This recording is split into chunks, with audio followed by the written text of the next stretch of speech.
که غواړئ غواګانې مو لاندې خصوصیات ولري: قوي تکاثري خصوصیات، د لورګانو چټکه بلربېدنه، د غولانځې التهاب سره مقاومت، د میتابولیکي ناروغیو سره مقاومت، د شیدو اوږد دوران، د خوراکي د غذا لوړ موثریت.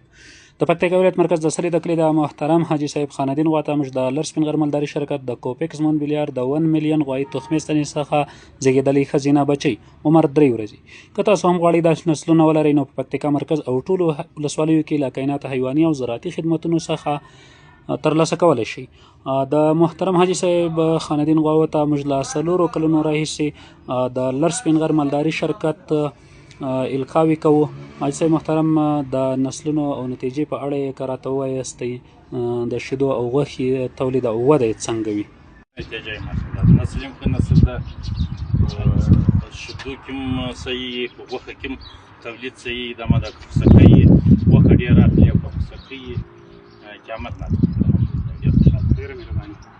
ستاسو باور زموږ ویاړ. مننه چې موږ څارئ. مسؤل ډاکټر نظیر محمد کچوازی.